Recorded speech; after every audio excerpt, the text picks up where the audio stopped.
بسم اللہ الرحمن الرحیم۔ RFI ٹاک سے میں ہوں نصرت مرزا۔ آج جو موضوع ہے ہمارا وہ بہت اہم ہے، اس لحاظ سے کہ امریکہ میں مودی تشریف لے گئے ہیں، اور یہ وہی مودی ہے جو بچر آف گجرات کہلاتا ہے، جس کے لیے ویزا بند کر دیا گیا تھا اور اس کو دہشت گرد قرار دے دیا تھا امریکہ نے۔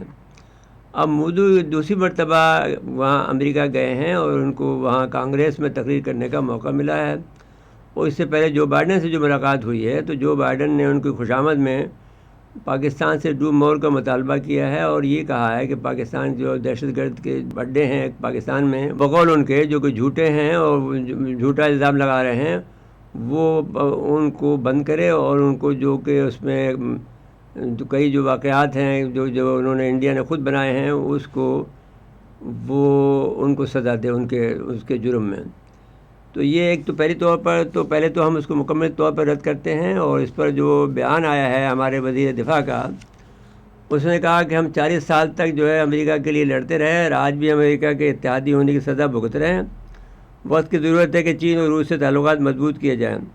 وائٹ ہاؤس کا جو بیان آیا وہ سابقہ حکومتوں کے لیے شرمندگی کا باعث ہے۔ امریکہ کے لیے تو جنگیں انویسٹمنٹ ہوتی ہیں، آج بھی پاکستانی قوم امریکی حلیف ہونے کی سزا بھگت رہی ہے۔ وزیر دفاع خواجہ آصف کو امریکہ بھارت مشترکہ اعلامیہ پر رد عمل پہ کہا کہ اس خطے میں دہشت گردی کے بیج بونے میں امریکہ کا بڑا کردار ہے۔ امریکہ کی اسٹریٹجک اسٹیک ہمیشہ کمرشل ہوتی ہے۔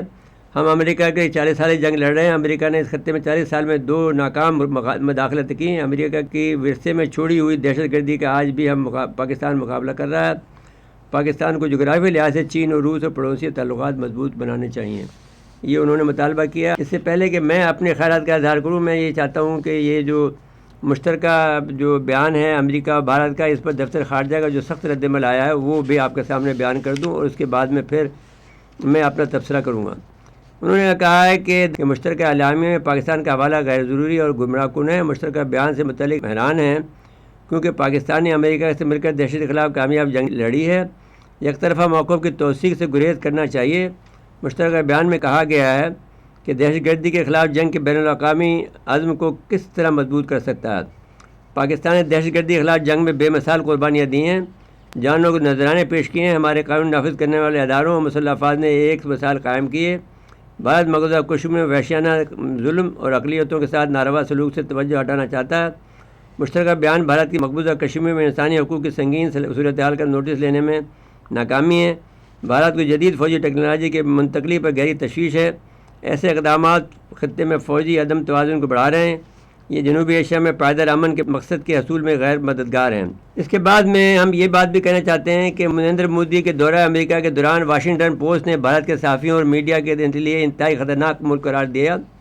واشنگٹن پوسٹ نے بھارت کو صحافی سرگرمیوں کے لیے انتہائی خطرناک ملک قرار دیتے ہوئے کہا کہ نریندر مودی نے دورہ بھارت کے دوران اخبارات نے فل پیج کا اشتہار لگایا جس میں بھارت کو میڈیا کے لیے انتہائی خطرناک ملک کہا گیا۔ پریس کلب واشنگٹن کے صحافیوں کے تحفظ کی committee, international press institute, international women media foundation سمیت مختلف صحافی تنظیموں نے بھارت میں میڈیا کو درپیش خطرات پر تحفظ کا اظہار کیا۔ ان تنظیموں کے مطابق مقبوضہ کشمیر میں پیشہ ورانہ ذمہ داری ادا کرنے والے صحافیوں کو دھمکی، پابندی اور مختلف کارروائیوں کا سامنا کرنا پڑتا ہے۔ منی پور میں جاری فسادات کی کوریج کرنا بھی مشکل تر ہوتی جا رہی ہے۔ اس طرح بھارت کی مختلف ریاستوں میں علیحدگی کی جو تحریک چل رہی ہے وہ صحافی پر سخت قدغن لگائی جاتی ہے۔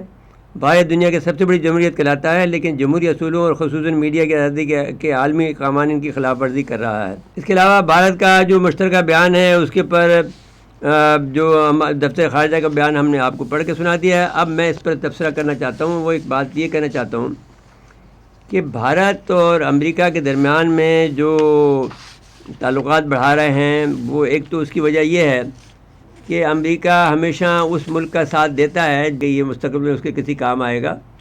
چنانچہ یاد رہے کہ جب 1974 میں جب انڈیا نے دھماکہ کر لیا تھا، ایٹمی دھماکہ کر لیا تھا، تو اس وقت ہمارا یہ خیال تھا کہ جب ہنری کسنگر آ رہے ہیں تو وہ ان کو ڈانٹ پلائیں گے اور ان کو سختی سے کریں گے، لیکن انہوں نے کہا جو کچھ بھی ہو گیا وہ ٹھیک ہے، لیکن اب کسی اور ملک کو نہیں بننا چاہیے۔ اس کے لیے پھر انہوں نے نیوکلیر سپلائی گروپ بنایا، NSG جسے کہتے ہیں، تاکہ وہ پاکستان ایٹمی طاقت نہ بن سکے، لیکن پاکستان کسی نہ کسی طرح سے اللہ کے حکم سے ایک ایٹمی ملک بن گیا 1984 میں، 10 سال بعد ہی۔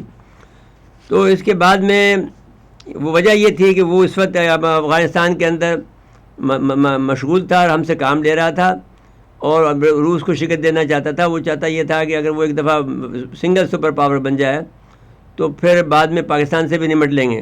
چنانچہ انہوں نے ایسا ہی کرنے کی کوشش کی، لیکن پاکستان نے پھر ان کی اس کوششوں کو ناکام بنا دیا، اور کسی طرح سے بھی ان کے یہ خواہش کو کہ پاکستان ایٹمی دھماکہ نہ کرے اس کو انہوں نے رد کر دیا. اور نتیجے کے طور پر اب یہ ہے کہ صورتحال کہ پاکستان اب ایٹمی طاقت ہے، دنیا کی بڑی ایٹمی طاقت ہے، ذمہ دار ایٹمی طاقت ہے.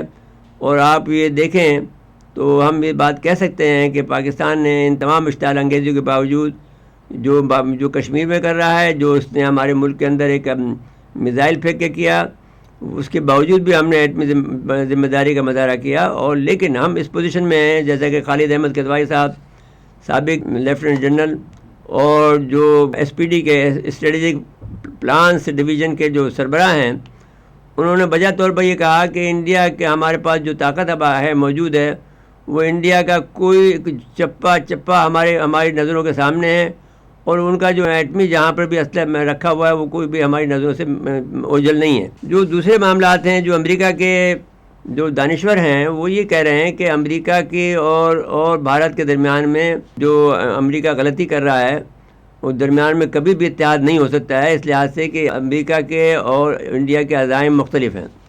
دونوں ملکوں کے جو عزائم ہونے کی وجہ سے، ایمبیشنز ہونے کی وجہ سے، لبرل انٹرنیشنل نظام کو نہیں، وہ انڈیا نہیں بناتا. وہ امریکہ کو اور مشترکہ دفاعی نظام کو بھی تسلیم نہیں کرتا، جیسا کہ وہ امریکہ نے ان سے کہا کہ بھئی آپ ہمارے ساتھ میں مشترکہ تعاون کر لیں، ہمارے ساتھ اتحاد کر لیں، اور تاکہ ہم چین کا مقابلہ کر سکیں، اس کو بھی وہ نہیں کرتا.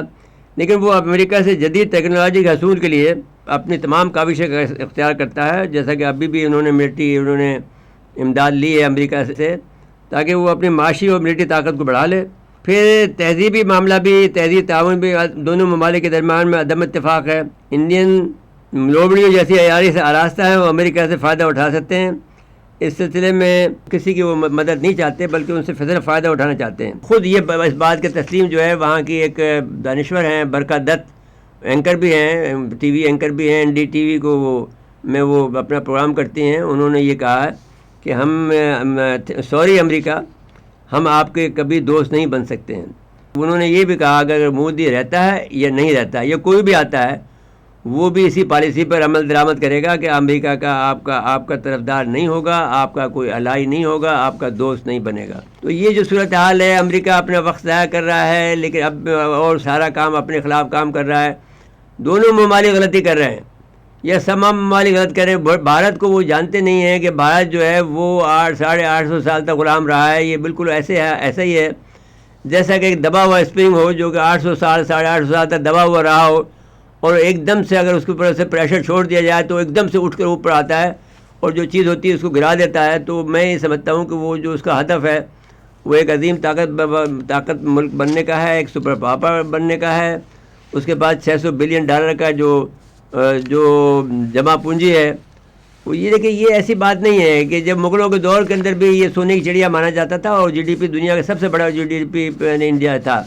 تو ایسی صورتحال تو یہ ہے اپنی جگہ پر، لیکن اس کے باوجود ہم یہ کہہ سکتے ہیں کہ جو ملاقات ہوئی ہے، امریکہ نے یہ آخری کوشش کی ہے انڈیا کو منانے کی کہ وہ چین کے خلاف ان کے ساتھ میں سفارہ ہو جائے، اور چین کے جو خلاف جو گھیرا ڈالنے کی جو کوشش ہے، یا جو امریکہ نے جو سب بندی کی ہے چین کو، روس کو گھیرنے کی، اس کے اندر وہ اس کا ساتھ دے. لیکن بظاہر نظر نہیں آتا، کیونکہ انڈیا روس سے تیل بھی خرید رہا ہے اور اسلحہ بھی خرید رہا ہے. چابہار کی بندرگاہ کا راستہ استعمال کرتا ہے، اور انہوں نے یہ کیا ہے کہ جو بحر اخضر ہے جسے کیپشن سی کہتے ہیں، اس راستے سے نیا راستہ ڈھونڈا ہے. وہاں سے کشتیوں کے ذریعے سے، جہازوں کے ذریعے سے وہ جہاز آتا ہے، اور پھر وہاں سے پھر وہ ٹرینوں کے ذریعے سے پھر وہ چابہار کی بندرگاہ آتا ہے، پھر وہاں سے جہاز میں پھر لد کر پھر واپس انڈیا چلا جاتا ہے.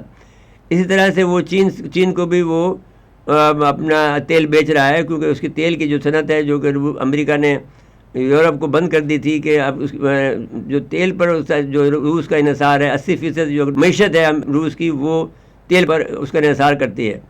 تو وہ اس نے پھر متبادل جو راستہ اختیار کیا وہ چین کا تھا اور انڈیا کا تھا.